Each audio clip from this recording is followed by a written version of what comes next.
before we get started, and then we'll start talking about pruning shade trees.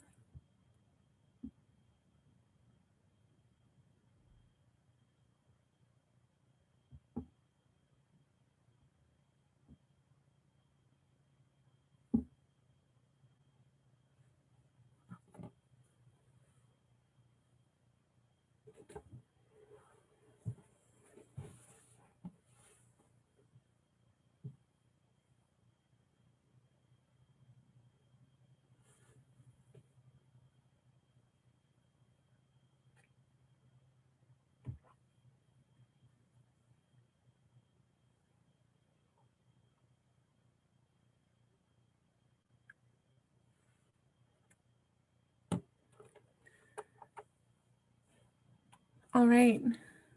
Good morning, good afternoon, I suppose, everyone. It is 12:02. So in the interest of time, we're going to go ahead and jump right into our presentation today. I'd like to introduce myself.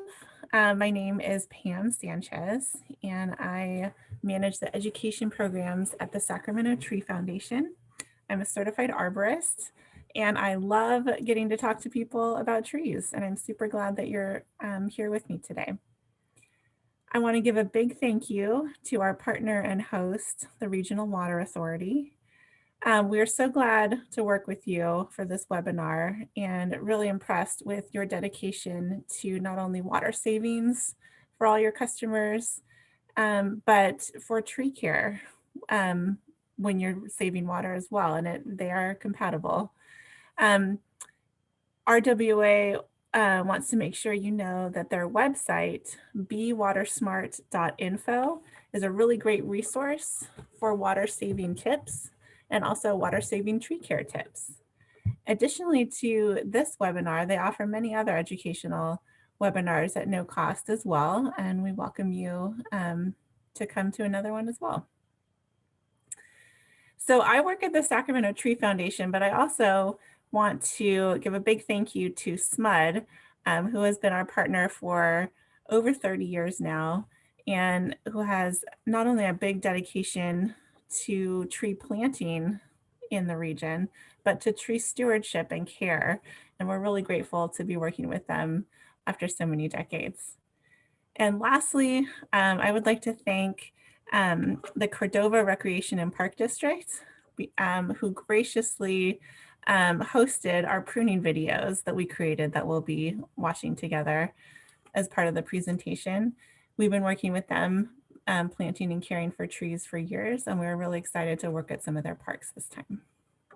So with that, let's jump into the show. Oh, I will just note that this will be, this whole presentation is being recorded. So we'll be able to share a link with it for you to rewatch or to share with anyone who wasn't able to make it at this time. Right.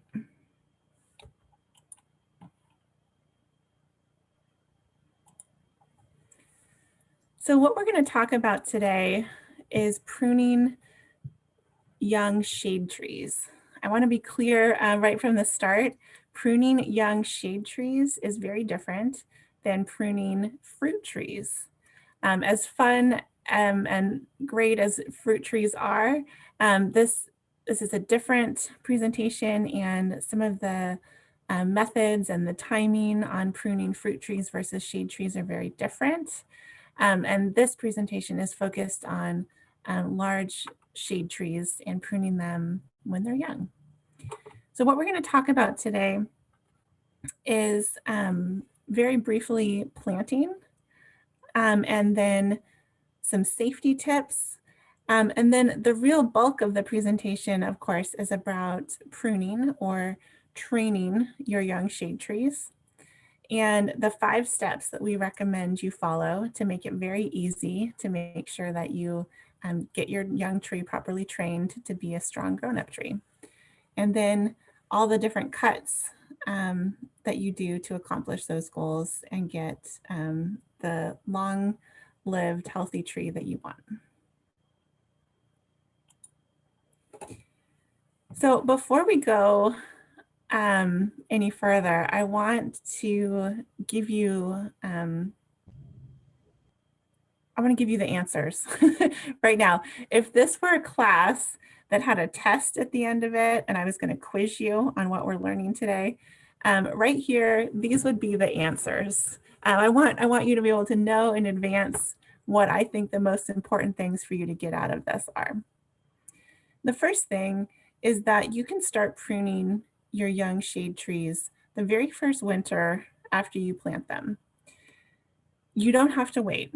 You don't have to wait till the tree grows in a little bit or gets a lot bigger. You can start applying our principles appropriately to the young tree right away. I want you to make a habit of it. I want you to think, oh, it's January. Um, Pam told me to prune my tree. I'm going to go have a look at it. I want you to think about it once a year and come back each winter to revisit it. Because training your tree is a multi-year process. You are not going to be done at the end of this year. Trees grow, they get taller, they grow new branches, they change, and you'll need to revisit it and check in on it every January. The thing is, though, once you start and do a really thoughtful application of the 5 steps this year, every year after that is only going to be easier. And lastly, when it gets too tall for you to reach, when it's not safe for you to be pruning it yourself anymore, that is when you hire a certified arborist. It is well worth it. And do you have a list of qualified arborists? Hi, great question. I'm going to tell you a little bit more about how to find a certified arborist. And thank you for reminding me that while I am so excited to hear your questions, the place for questions is in the chat where I'm sorry, I neglected to introduce my colleague Jordan Cherry is working in the chat box right now and will be able to answer any questions that you have as they come up through the presentation in real time. And then the questions that warrant further discussion, we will address all together at the end. And I request that you keep your own microphone on mute while we're talking. And then I would love to talk through some of those questions at the end. And again, please submit them in the chat box. Thanks so much.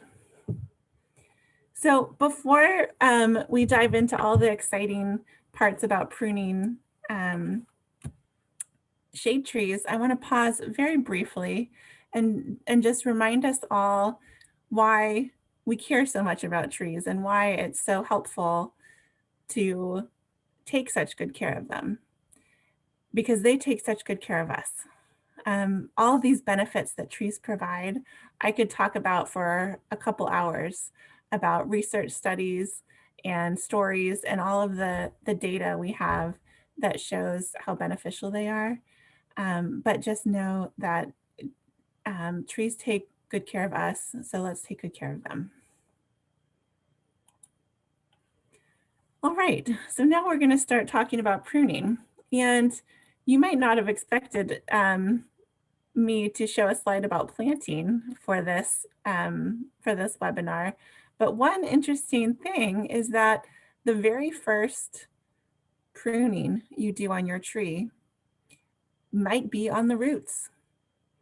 When you are planting a tree, think about it this way. This is the one time in that tree's life, one time in its hopefully 100-year life, that you are really examining the roots, and make it count. All right. Don't be shy loosening up the root ball when you take it out of the container. Really liberate the root ball and have the roots able to spread out so that they can grow out radially. And if there are any roots that you can't just stretch out and point outwards, but because they're so big or thick or stiff, that's the ones that you want to prune. The ones that hit the side of the container that they were in too long, formed an elbow and started circling around. You want to prune it off right at the elbow so that those new roots, again, can grow outward.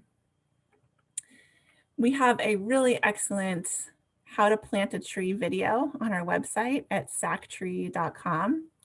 And it's just under 5 minutes long, and it goes into a really nice detail showing you how to plant the tree at the right height, not too deep, how to loosen that root ball very well, and all of those good things. So I really encourage you to check that out if you're going to be doing any planting this winter, which is a great time to plant, by the way. Following the instructions in the planting video will result in a well-planted tree just at the right height with mulch around it to help it grow fast and healthy.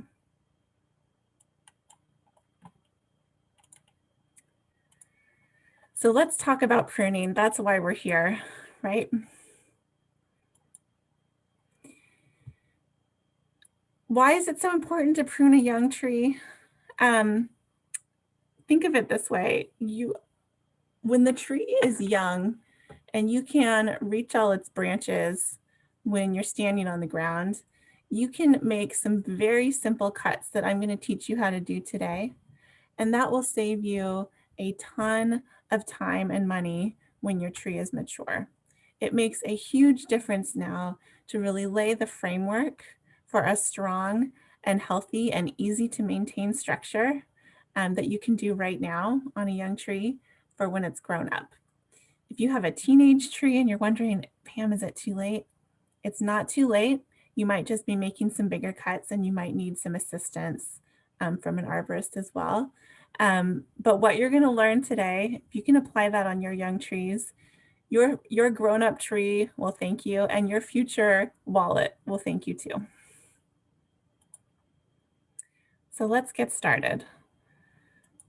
The first thing I want to point out is that think about what type of tree you have. Because the mature form of your tree can influence the pruning choices that you're making now. Is your tree a deciduous tree that loses its leaves, or is it an evergreen tree that keeps leaves throughout the year? How tall is it going to be when it's grown up? What's the shape that it's going to have? These are some things to think about at this point as well. If you're not sure what type of tree you have or what it's going to look like when it's mature, or what typical mature forms might be, you can check out our website again. We have a Shady 80 list of the 80 best trees for the region, and you can get a good idea with the pictures there.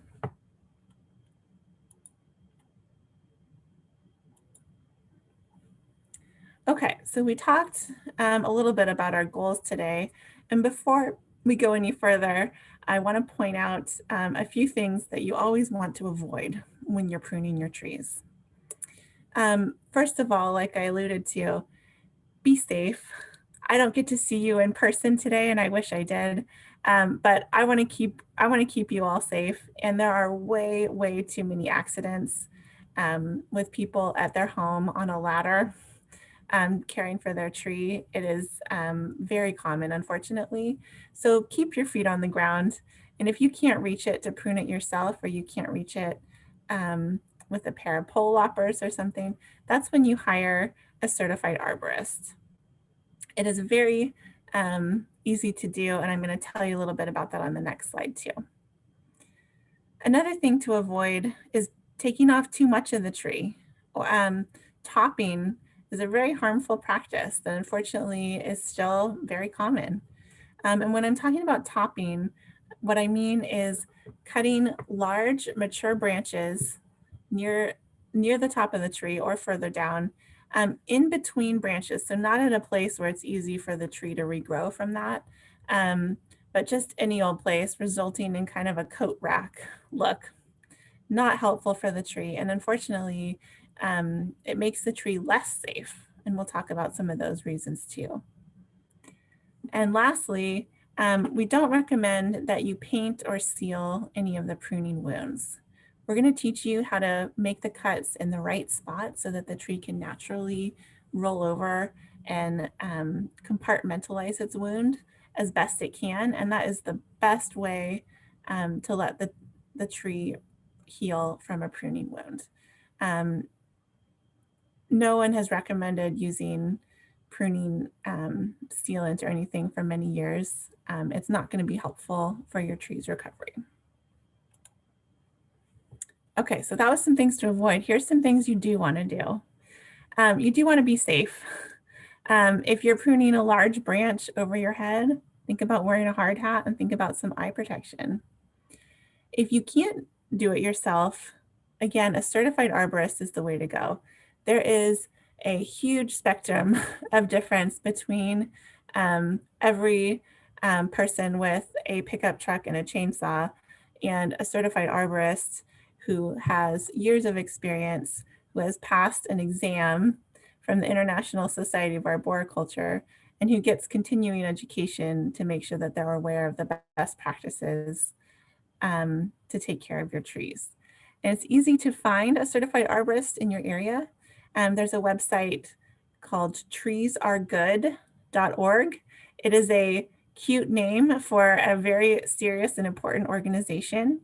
And at treesaregood.org, you can search for a certified arborist using your zip code, for example, to find some examples of professionals that are near you. It is well worth it to get their experience and care. And lastly, prune the trees when they're young, because again, it's like training a puppy.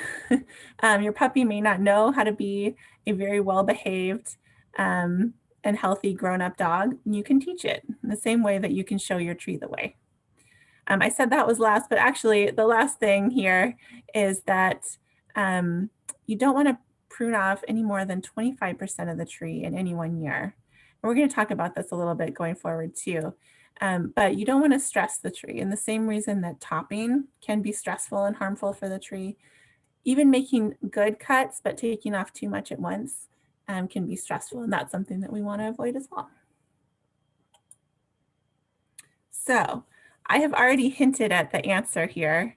I hope you would have picked up on that, or also guess that if we are offering a how to prune class in winter, that you would know that the best time to prune is indeed in the winter. Right now is a really great time to prune your trees. And why is that? Well, think about it this way. Right now, in the winter, the trees are not actively growing. They are dormant. They are still very much alive, but they're not putting a lot of their energy into growing. And so it is a less stressful time to be pruning them.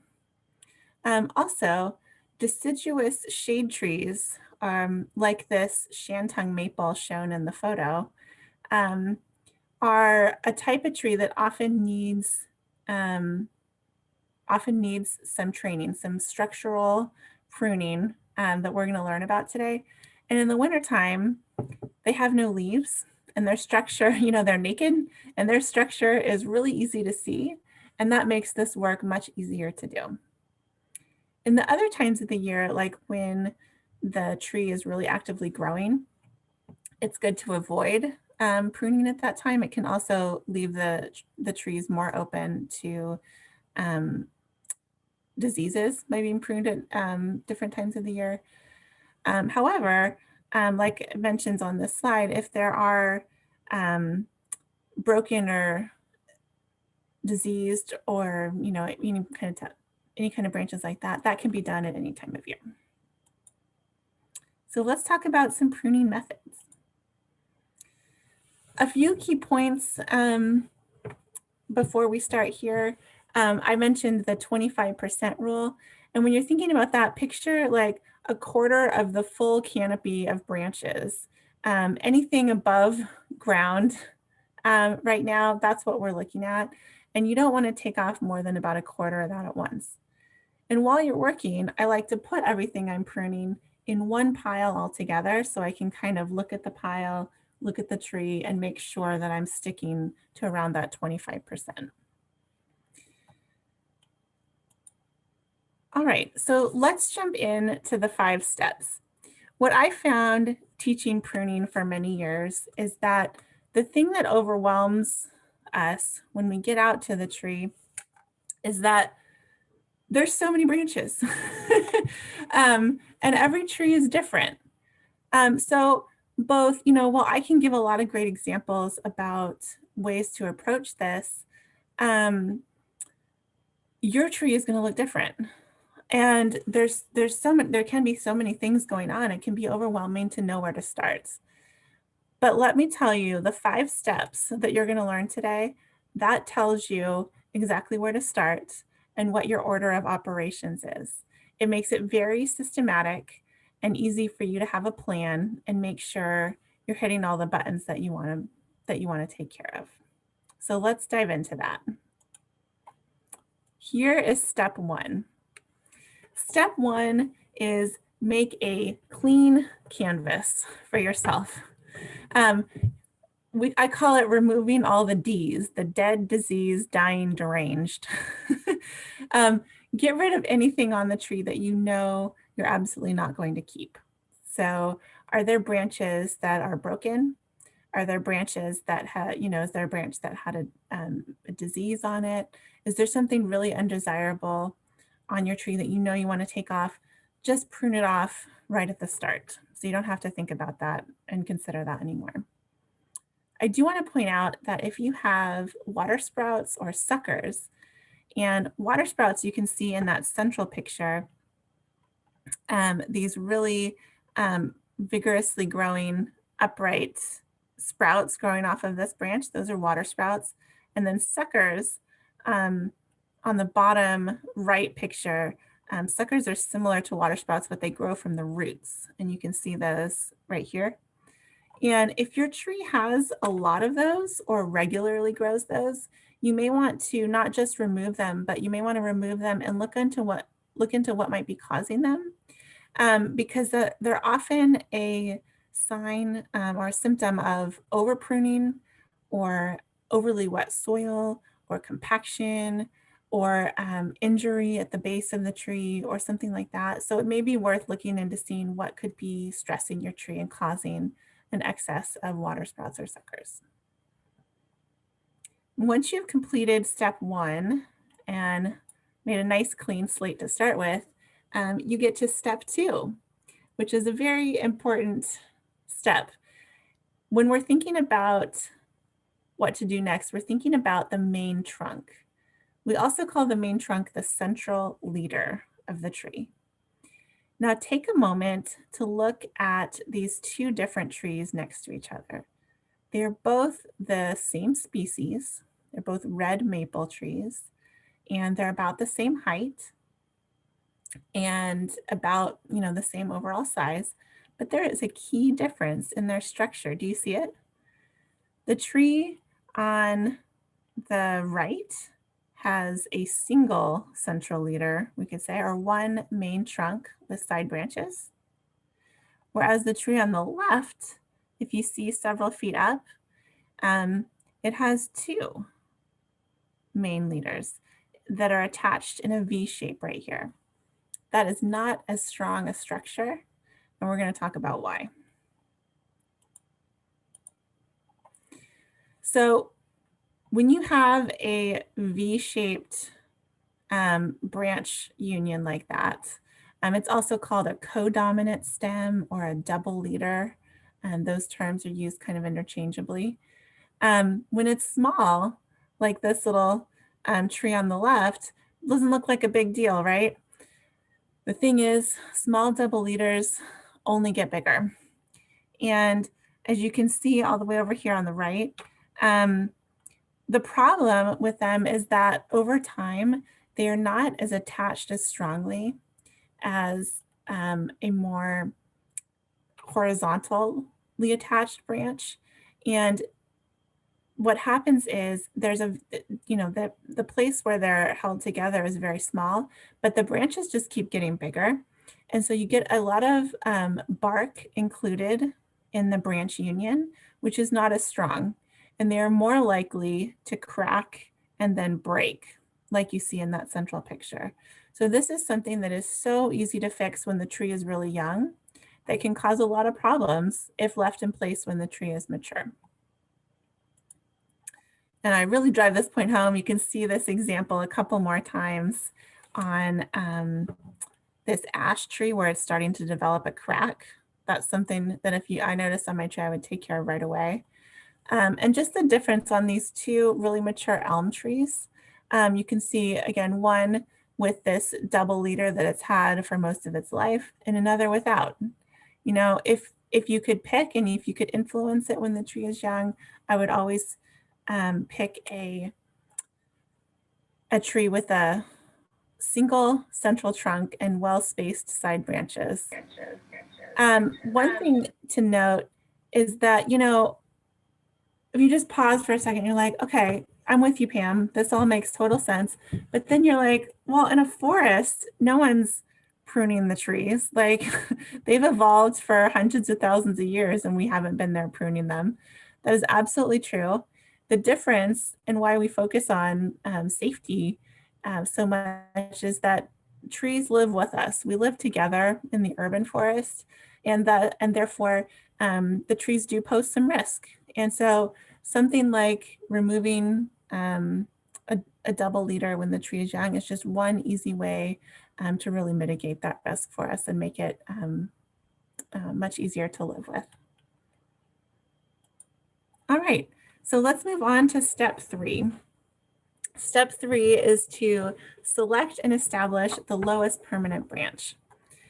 And this will vary a lot depending on the location of the tree, depending on your yard and your needs around it. And one thing to keep in mind that maybe you don't think about as much is that tree branches don't grow up. Trees do not grow like people. Like when you were a little kid, your arms were short just like you were. And then as you grew taller, your arms grew up with you. Trees do not grow like that. Their low branches stay low. They grow a taller stem and they grow more branches up top. And so you want to think about where you want the lowest branch to be for clearance. So maybe if your tree is in your front yard and you want to make sure that the UPS truck doesn't have any problem hitting any branches when they're making a delivery at your house, you may want your lowest branch to be 14 feet off the ground. That's not uncommon for a tree near a street. Or, you know, if you have a tree in your backyard, for example, and you have a lot of space and you love the look of lower branches because you want to sit in them, you could have the lowest branch be 3 feet off the ground. It's up to you, but it's just something that you want to be thoughtful about and plan for so that you don't have to remove really big branches down the road when they're still very low to the ground. What completing step 3 means is that for step 4, any branch below the lowest permanent branch is now by definition a temporary branch. So we don't want you to just take off every branch below the lowest permanent branch. It is very helpful for the tree to have low branches temporarily because they do a lot of things for the tree. They provide shade to the trunk and prevent sunburn damage to the trunk. And they also help the trunk grow more thick and strong by slowing how fast nutrients and sugars are moving in the trunk. And so they're very beneficial for a couple years. So instead of totally removing them or just completely letting them be, we shorten them. And so here's an example of an eastern redbud tree that had the top left totally intact, but had all of the lower temporary branches shortened to about 1 foot. Because this way, again, we can get that shade on the trunk that we need for the first couple years and also develop a stronger, thicker trunk sooner. We will be totally removing the temporary branches within a couple years. But again, leaving them like this when they're young is very beneficial. And it just kind of illustrates that this is a multi-year process as well. I don't spend more than about 10 minutes on my trees per tree every year. This is not, a huge lifetime commitment for you. But it is something that, you'll be going back on to address these different steps each year. One thing I want to point out, I'm going to go back to this previous slide real quick. If you get a tree through our Sacramento Shade Program, that's our SMUD partnership. If you get a tree from SMUD, it may be 4 feet tall right now. It may be a sapling, and it's going to grow fast, but it's short to start. And so if you're approaching the 5 steps with your tree this year, you may recognize that the lowest permanent branch is not in place yet. Your tree hasn't even grown that yet, and that's fine. So that means that the rest of the branches are temporary. And if you apply that 25% rule, you still may want to shorten 1 or 2 of those this year. Otherwise, you wait for your tree to grow and to develop what you can then select as the lowest permanent branch. Okay, and after you have your temporary branches set, it's time to think about the very last step, step 5, which is selecting and establishing the side branches. And this is another step that you may not need to do on a very young tree, because again, if it doesn't have a lowest permanent branch, it doesn't have any permanent side branches yet either. But as your tree grows up into more of a teenager, this can be an important step to consider, because when you think about, say you have a valley oak tree, and you know how big and majestic they get and how wide their branches can be and how much space you might need between them. And then you can avoid having your tree be very crowded. This is an ornamental pear tree, and they're known for having a very crowded branch structure and can really benefit from spacing out some of the side branches, so they're not likely to have branches break out. So when you're thinking about the overall shape of your tree in terms of creating the central leader and in terms of what the mature shape is going to be like, it's really helpful to think about what that shape might be. And the first example I want to point out is a decurrent tree. And I have this picture of a mature valley oak. And you guys know what they look like, right? Picture, another good example would be a Chinese pistache or even a crepe myrtle that have a very rounded canopy, very spreading, kind of like an umbrella.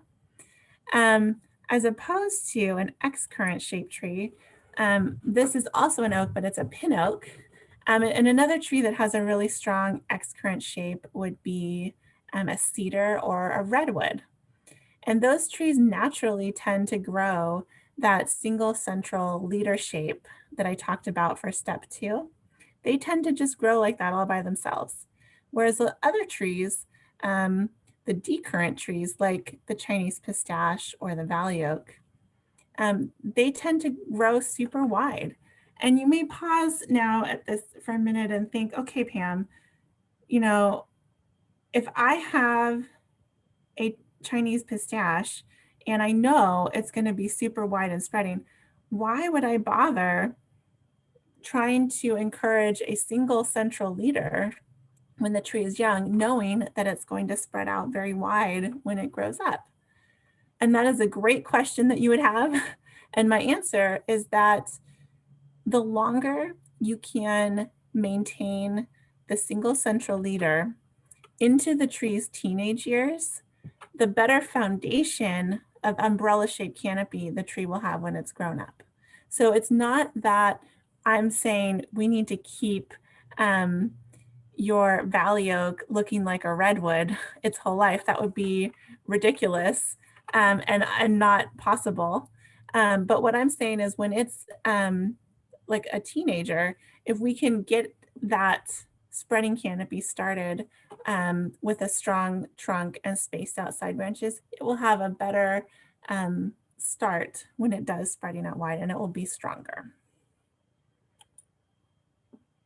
Okay, so we just went over the 5 steps on knowing how to approach your tree when you get out there. And now I have a video for you to play that shows an example of this. It is a video that we took of a valley oak tree going through the whole 5 steps. So here we go. Start by removing any dead or broken branches, water sprouts Oh, pardon me. growing straight up, or suckers growing up from the roots. This leaves you with a clean slate of good branches to evaluate. Stand back and look at your tree from all angles. Know what type of tree you're pruning and consider what will be the mature size and shape of your tree to help guide your decisions. Select a single central leader, the main trunk that is the tallest and most upright. Prune off or reduce competing trunks. Trees with multiple leaders, called codominant stems, are not as safe structurally. Stay safe and keep both feet on the ground. Pole loppers come in handy for this task, but if you still can't reach, avoid the ladder and hire a certified arborist.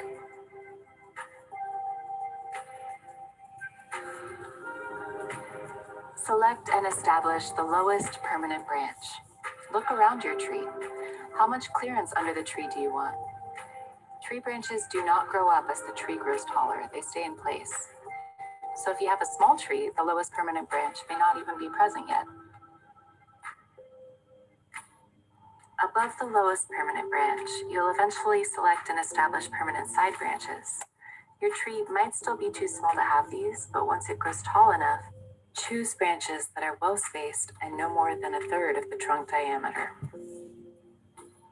Everything under the lowest permanent branch and in between permanent side branches is a temporary branch. These branches protect young tree trunks from sunburn and promote a thicker, stronger trunk. Leave them if you can, but if they get too long, cut them to about 1 foot, then remove them completely in a couple years. With temporary branches, use the rule of thumb. Prune off anything that's already larger than your thumb to avoid creating a larger wound later. As you go along, make a pile of your trimmings to make it easier to visualize how much you've already removed. Don't cut more than 25% of the live canopy in any 1 year.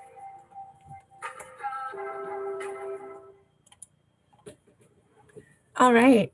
So with this valley oak, you can see that looking kind of at the before and after, some of the biggest things I addressed were the competition with the central leader and making sure that the main trunk is the tallest part of the tree, and there's not other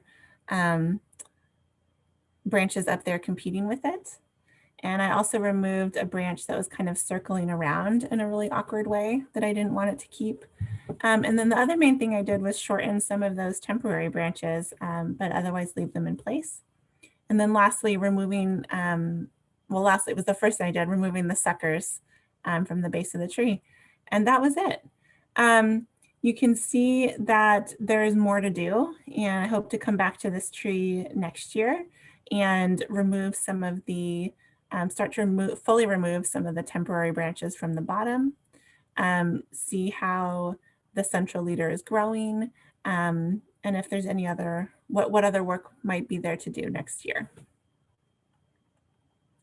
All right, so let's talk about how to make these pruning cuts, because now that you have an idea of how to approach your tree, let's talk about how we actually make the cuts and what some of the strategies are when you're out there with your tools. First of all, use sharp tools. If you don't have brand new tools, they can be sharpened either at home using a stone, or you can also take them to a professional. Either way is great. I will say you do not have to spend a lot of money to have a quality tool. The hand pruners that you see being held on the bottom here, there are hand pruners out there that are, $70, and there are also, I use ones that were about 20, and they work perfectly well as long as I keep them clean and sharp. And a pair of hand pruners like that is what I do most of the work with. But then when you get branches that are a little bit bigger, loppers work really well, hand loppers. And then for even bigger branches than that, you start to want to use a handsaw. All of the tools I use are hand tools. They're not mechanized, and it works very well. So let's talk about making a removal cut. And I have this video that illustrates it. Clean pruning cuts made in the right location allow the tree to close pruning wounds, which prevents pests and diseases from taking hold. Branches should be pruned back to the trunk or to another limb. Make the cut just outside the branch collar, the slightly swollen area where the branch attaches to the trunk.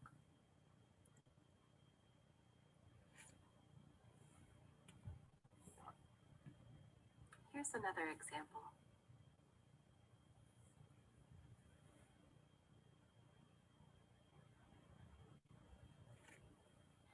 In situations where you don't need to remove the entire branch, make a reduction cut back to a branch that is at least 1/3 of the diameter of the branch being removed.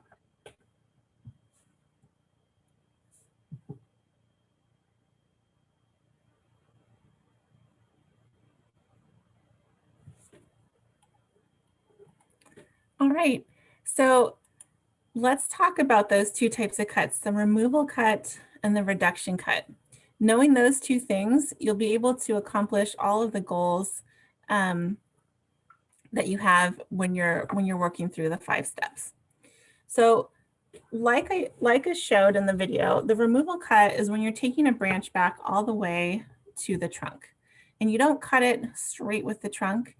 You leave that thick area, you leave that branch bark collar. I like to fondly call it the turtleneck. And that's important to leave because in that turtleneck area, in that branch bark collar, there are special cells that can be activated when this is pruned that will then roll over and start to compartmentalize the wound. One thing to keep in mind is that as beneficial as pruning is, it is wounding the tree. And so we want to be as smart about it as we can. You know, with people, when we get sick, we can completely recover, and you would never know that we had a sickness at one point. Trees are not like that. They cannot completely recover from a wound. However, they can compartmentalize it. And so we want to help them do that as easily as possible.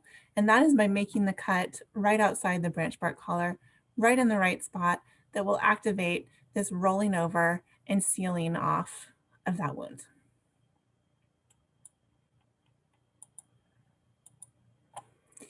So this graphic illustrates that as well. On the right, you can see the branch bark collar, the thick spot. Some tree species have a very distinct branch bark collar and some do not, and so that will be an issue as well. If you have a tree that does not show a distinct branch bark collar, such as on this cherry tree on the right, what you want to do is just make your cut as perpendicular as you can to the branch so that you're making as round a wound as possible, because an oval shaped wound would be a little larger and thus that much harder for the tree to roll over and seal. So when you have, when you're making a removal cut with just, you know, on a small branch, you can just use a pair of hand pruners and you can have a lot of control over where the cut is made and how clean it is and how neat it is.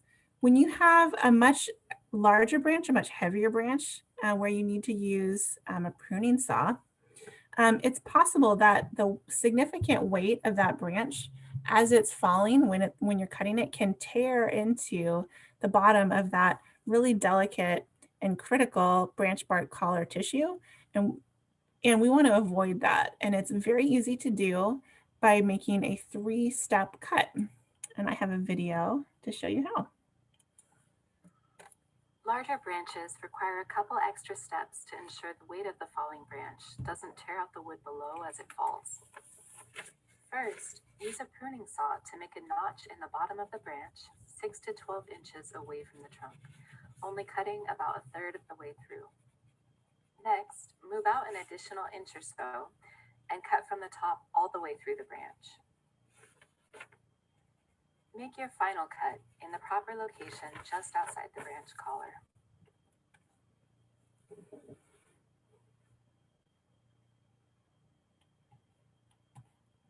And that's it. 3 simple steps and no tearing. All right, so that was a removal cut. In the first video we had pruning. It also talked about a reduction cut, and that's when you want to shorten a branch. There's a variety of reasons you may want to do that, but when you want to shorten a branch and you don't want to cut it all the way back to the trunk this year, maybe you plan to do it in a future year or maybe not, you want to cut it back to another branch or to a bud. You don't want to cut it just any old place on the branch. And those of you that are familiar with rose pruning, this will make a lot of sense already. So when you cut back to another branch or cut back to a bud, you are controlling where the tree grows the following year. And that control will give us the results we want that are stronger and more attractive, to be honest. So here's an example of that. On the top, this branch was shortened at just kind of a random place here. And what you get is a random bunch of growth all over the place the next year. Whereas if you make a reduction cut and instead really purposefully cut right before this little twig here, that little twig will take off and grow just the way we expect it to. And that's what you want to do with a reduction cut. Even when you make a reduction cut in a really great spot, like you see on this fruit tree, you can see it used to be a thick trunk here with a nice branch. And for whatever reason, they wanted to shorten it. So they made a reduction cut right before this branch here. However, it was a sizable cut. It was several inches across.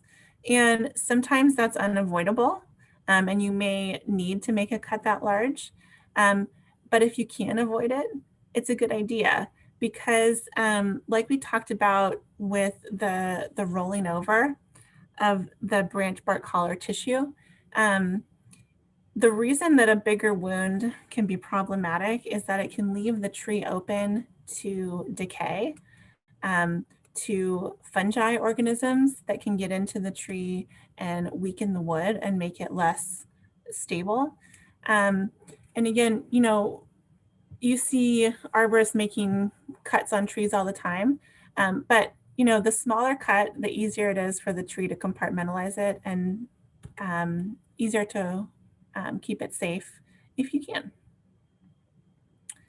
So here's an example of pruning a whole tree that has a couple of reduction cuts, because the first video I showed you with the me pruning the valley oak, when I was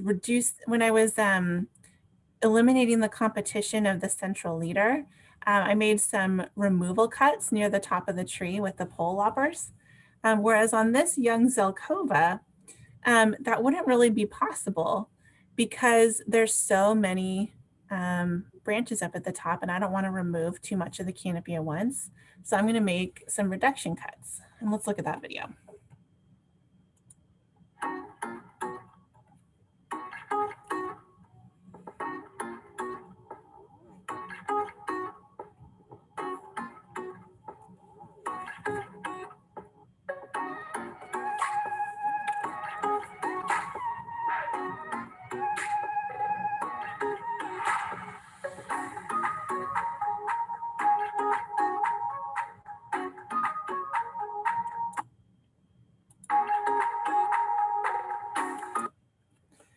All right, so when you look at the before and after of this Zelkova, especially from this side, you can see that if I were to select what I want to be the central leader, and you know, sometimes it's going to be really obvious what the central leader would be. And sometimes there are multiple choices that would work as a central leader. And it may not matter which one you pick. You just need to pick one and then keep walking down that path. So in this case, I chose one that I thought would make a good central leader. But if I had removed all the competition, I would have taken off probably 60% of the canopy instead of 25%, which would be way too much and would stress the tree out and cause a lot of reactionary growth. So instead, I made some removal cuts on the competition, and then next year you can come back and address it further. All right, so we've talked a lot about what to do. Let's go over a few things to avoid that may not be totally clear at this point. I hope so, but let's not make any flush cuts. We don't want to cut directly in line with the trunk because, of course, as you know now, you would be removing the branch bark collar, and it would be harder for the tree to roll over and close, and it would be a larger wound, also harder. On the opposite end of that spectrum, you don't want to leave a peg. You don't want to leave a stub. You don't want to leave any real rough or torn shape. You want a nice, clean, neat wound that is easy for the tree to recover from. And I really like this picture on the right of this stub because it's such a great bad example. When you prune off this branch but leave so much left, the tree is confused. It doesn't know how to roll over and heal itself. You have not made a reduction cut and told it, okay, I want this little branch I'm cutting back to take over instead. If trees had brains, it would be lost and it would say, I don't know what to do. I need a bunch of resources, so I'm going to grow many branches. And you can see all these tiny little shoots all over the place. And you also see it not rolling over and healing. And so you see this darkness and this little white bits of decay. All in all, that could have been avoided. And you know how. So another thing you want to avoid is topping. And I talked about this in the beginning, but let's talk a little bit more about what that means. So when we're talking about topping, I often think about it on a really large tree, but it can happen on a small tree too. This is a crepe myrtle. And if we're all here together, I would ask us all to raise our hand if we have a crepe myrtle in our yards. That many of us would have our hands raised. They're a very popular small tree that unfortunately are too often topped. And there's a variety of reasons that I have heard explaining why this is. But regardless, I would like to debunk those for you right here and now. First of all, it's a small tree. It's never going to tower over your house or be a liability. So in terms of the size, that's not something that you generally need to worry about with this type of tree. Also, crepe myrtles produce their flowers on this current season's wood. So when you top your tree, like this one that you see on the left here, you're delaying when it's going to flower, because in order to flower, it has to first grow new branches and leaves and then produce flowers. Whereas if you didn't prune it, it would already have those in place and would be able to bloom sooner.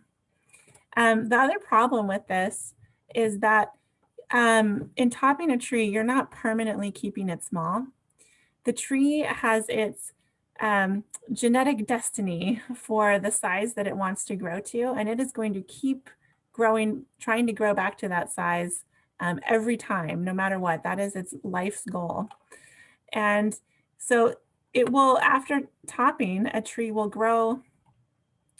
branches will grow back from that point. But the problem is they're less strongly attached. Let me say that again. The tree is going to still try to grow back to that height, and it's going to put out new branches, but the new sprouts from a topped point are less strongly attached than the original branches were, and they are more likely to break in a storm. And that can be avoided, right? If you have a crepe myrtle that looks like this, do not despair. For a crepe myrtle, Again, a small tree, the liability, the branches breaking is not a huge concern. You can simply thin out some of the branches from these points, because when you have too many growing super close together, you're more likely to have things like powdery mildew and aphids be really problematic for you. Topping can be avoided. Love your trees. Let them grow.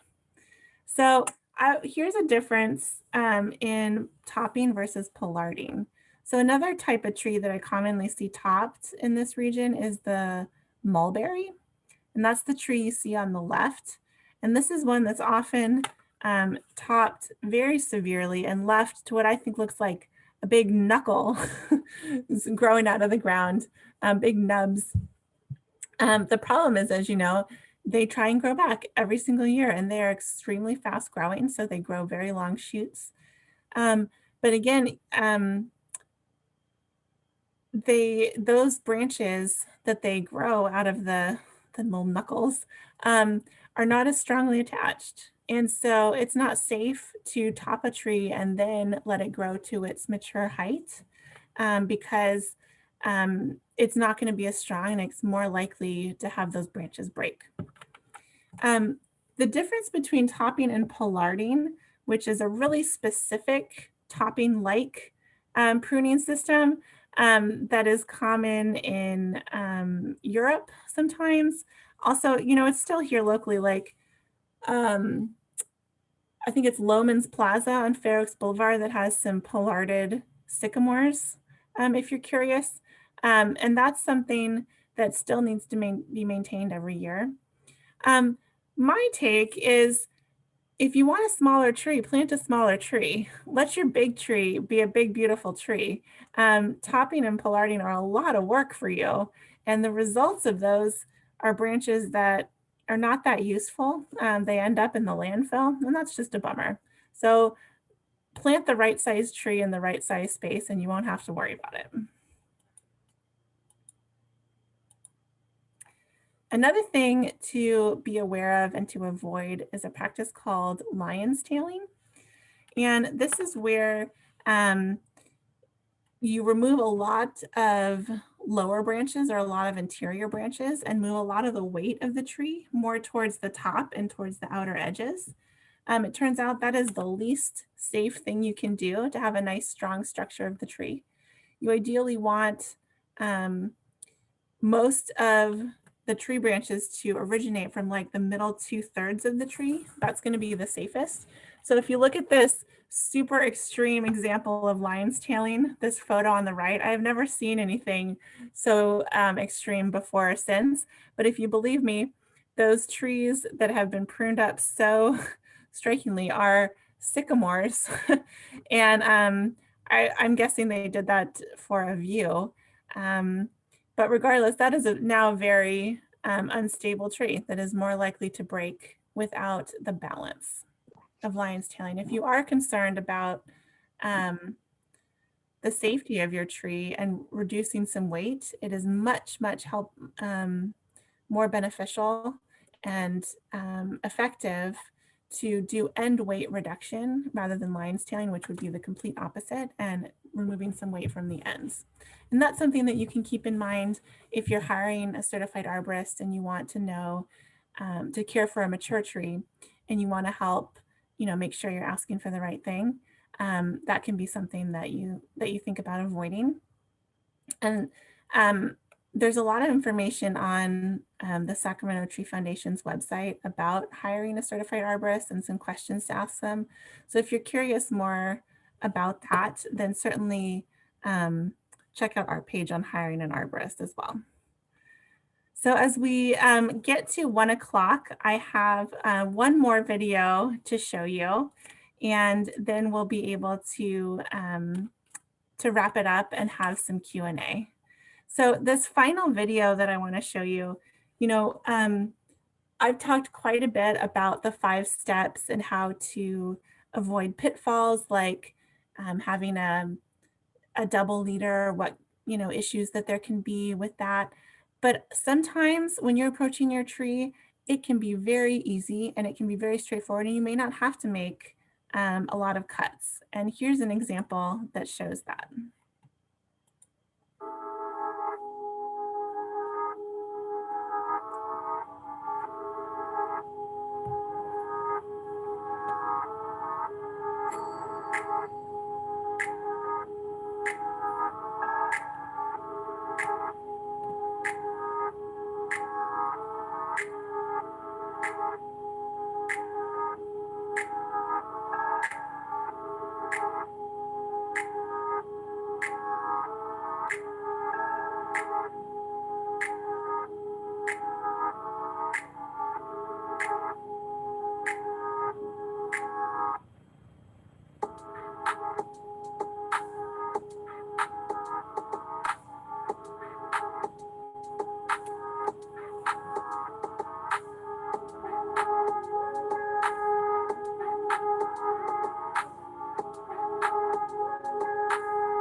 All right, so on this maple tree, I really like this example because I hardly did anything on this tree and it is set for this year.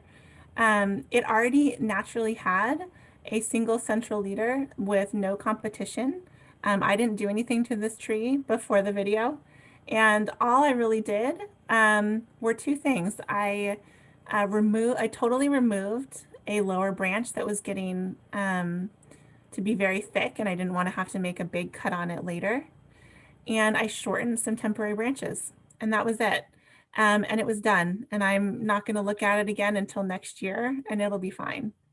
And another reason I like to end on this example is that I've been pruning the trees in my own yard since they were saplings.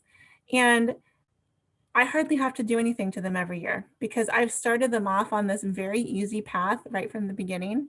And it's kind of a shame since I love doing this stuff so much that I spend just a couple minutes on them every year and that's it. Because once you start your tree to be trained to be a strong tree like this, it's going to be very, very easy for you to maintain over the years.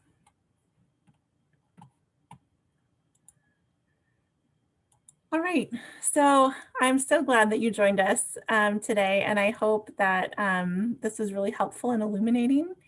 And I hope that you have some new information that you learned that you can take home and apply to the trees at your home or your school or your business. And I'm so grateful that you took the time to join us today. So we have reached the end of our presentation. And we will be sharing a link to the recording of this webinar. It will be available at RWA's website, bewatersmart.info. And the videos within the webinar are also available separately on the Sacramento Tree Foundation's YouTube channel. So if you go to YouTube and search for the Sacramento Tree Foundation, you can see all of those videos and more.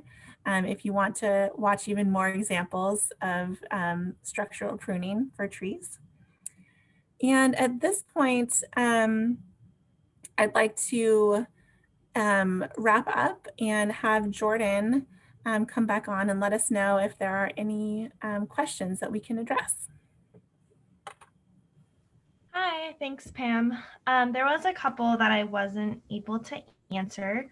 The first one, we just had a couple, or we had one question about water sprouts and just identifying what a water sprout is versus a branch. Is there a way to go back to maybe one of those photos to show that again? Absolutely, yeah. I'm going to exit the presenter mode and zoom on back to the water sprout photo. So that's a great question. If you look at this central picture, I'm sorry, it is kind of small. If you look at this central picture, this is a sycamore tree, and you can see that it has a trunk and it has a lot of side branches, and then it has these three really upright shoots growing directly up right off of the branch. And those are water sprouts. Some trees tend to do this more than others. I see it a lot on the purple leaf plum trees. I also see it, they just tend to produce a lot of those. Sometimes I see it a lot on African sumac and some other species. But other times, you know, it is a sign of stress. And so I see it on the mature English elm trees in Midtown. And I think that's just a result of their age and living in a, you know, a tight spot in an urban environment. But once you kind of pick it up, it won't be hard to miss. They are distinctly upright, very vigorous, and they grow on fruit trees too, and they tend to not produce as much fruit. They tend to be very leafy because they're a response to, to again, some type of stress. And if a tree is stressed, its first reaction is, I need some more food. I don't know what's bothering me maybe, but I need some more food. And I get food by making more leaves. So I'm going to grow a sprout straight up and get as much leaves as quickly as I can. Great question. Perfect, thank you. We had another question about sharpening tools. I thought that most hardware stores offered tool sharpening. Is that true? Oh, that's a great question. I haven't gotten my tools sharpened at a hardware store, but that is a great place to ask. I have sharpened them myself, and I've also used a company called Nobile. It's right in Midtown, I want to say off of H Street and 29th or so, Nobile. And that's a place that you can, you know, get knives or pruning tools sharpened as well. So, but yeah, a hardware store, that's a great idea. And that's something that I do just once a year. Okay, got it. And then another question. For back to the crepe myrtle topping, someone asked, wouldn't it produce more flowers if they were topped, or they thought that topping led to more flower production? So I know that it leads to late flower production, but there's a myth about the additional flower production. Yeah, that's a great question. It doesn't produce more flowers, but it produces more concentrated flowers, which can look like more flowers. So I know exactly what you're talking about, because it tends to make them more in like a concentrated poof than rather like kind of spread out all over the tree. So that is definitely true. And, you know, if anyone wants to manage their crepe myrtle in the way they want to manage it, I have no horse in that race. But my point is that I don't want anyone to think they have to manage their crepe myrtle that way. It is not required. Your tree will still bloom sooner and beautifully if you don't top them. Awesome, thank you. And then another question I had, so when SMUD comes out and prunes trees near their lines, like the electricity lines, I guess the question would be, is there additional pruning that needs to be done on those if they look kind of lopsided or anything like that? That's a great question. So SMUD hires arborist contractors to do all of their pruning around high voltage lines. And in my experience watching this happen for a long time, they're better and better. You know, those arborists do have to get certifications to be utility arborists. And so there is a lot that goes into that. But I totally hear you. Sometimes just the way that your tree is placed near the lines or the way it's growing kind of can result in a tree that's really asymmetrical or kind of what looks like it may be off balance. It's certainly something to consider. You don't have to do any additional pruning in order to keep it safe from the lines. They are going to take care of that part 100%. So there's no reason to hire your own arborist if you're worried about that type of safety. But if there's a major aesthetic issue for you, and you're uncomfortable with how it looks after that type of pruning, you could certainly hire an arborist to come and evaluate it with you. I would recommend waiting a year. Usually the lines outside of my house are pruned every 2 or 3 years. And so again, to be mindful of that like 25% in 1 year thing, if you would like to have, on your own, prune more off the tree, I would wait another year and then hire somebody you trust to come and address it at that point. In terms of like the safety of a tree that may look off balance like that, that I hear you and I understand why you're asking about that, but it's not necessarily a safety concern because it has, how it's pruned on top has nothing to do with where the roots are. And that's what keeps the tree safe and upright is what's underground. But great question. Perfect, thank you. This is partly my own question, but someone else also asked this. I know for our bay trees that we have, they're often not branching out a lot when they're younger, like they're kind of more one straight single trunk. Mm-hmm. Do you have any specific advice for that when pruning them? Yeah, that's a great question. Something I noticed, another tree that I noticed that does that when it's young is the Chinese pistache. Sometimes I will see, you can get a pistache that is just seems to be a trunk and not have a lot of side branches. And you're like, do I need to do anything about this to make it have that round shape that I wanted when I picked out the pistache or the bay? And you don't.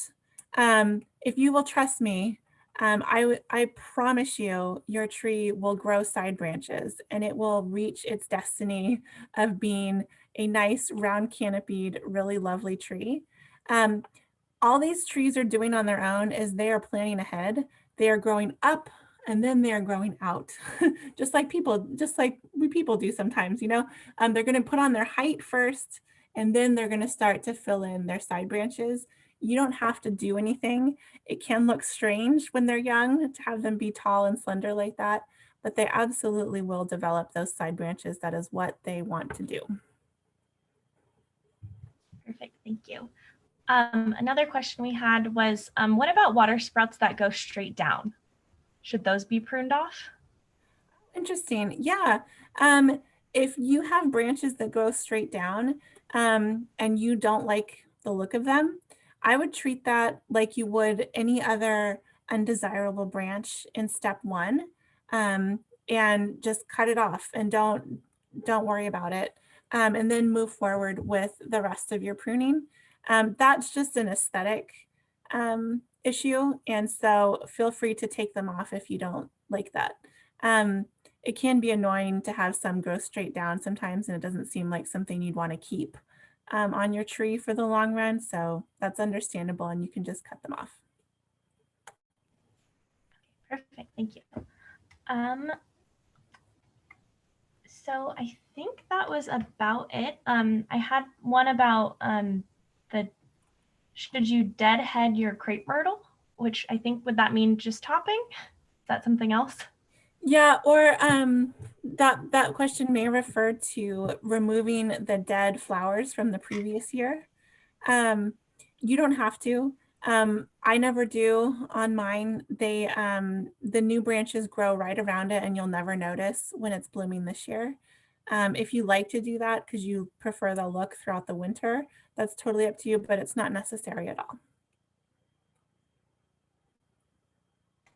And then I had another question.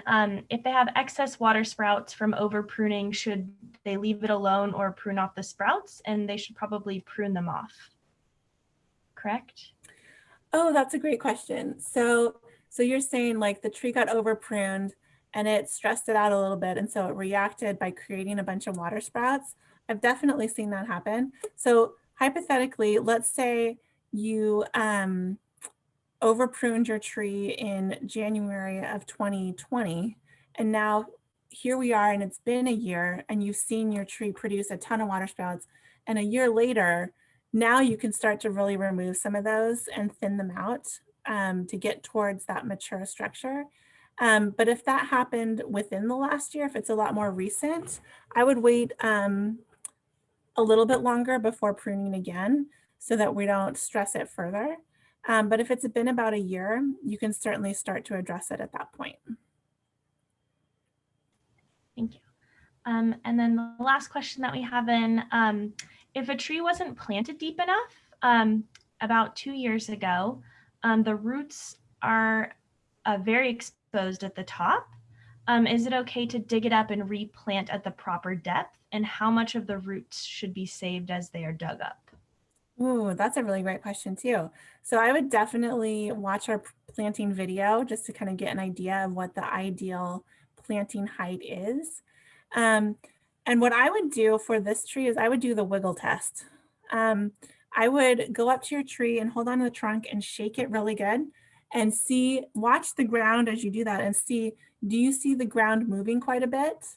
Or is the ground solid and just the trunk is moving when you wiggle it very vigorously? Because if the ground moves a lot, that's telling me that the roots have not established in the first 2 years. And I would definitely replant it at the correct height. However, if the roots are already really vigorous, it's just a little high, I would add some more dirt to the top.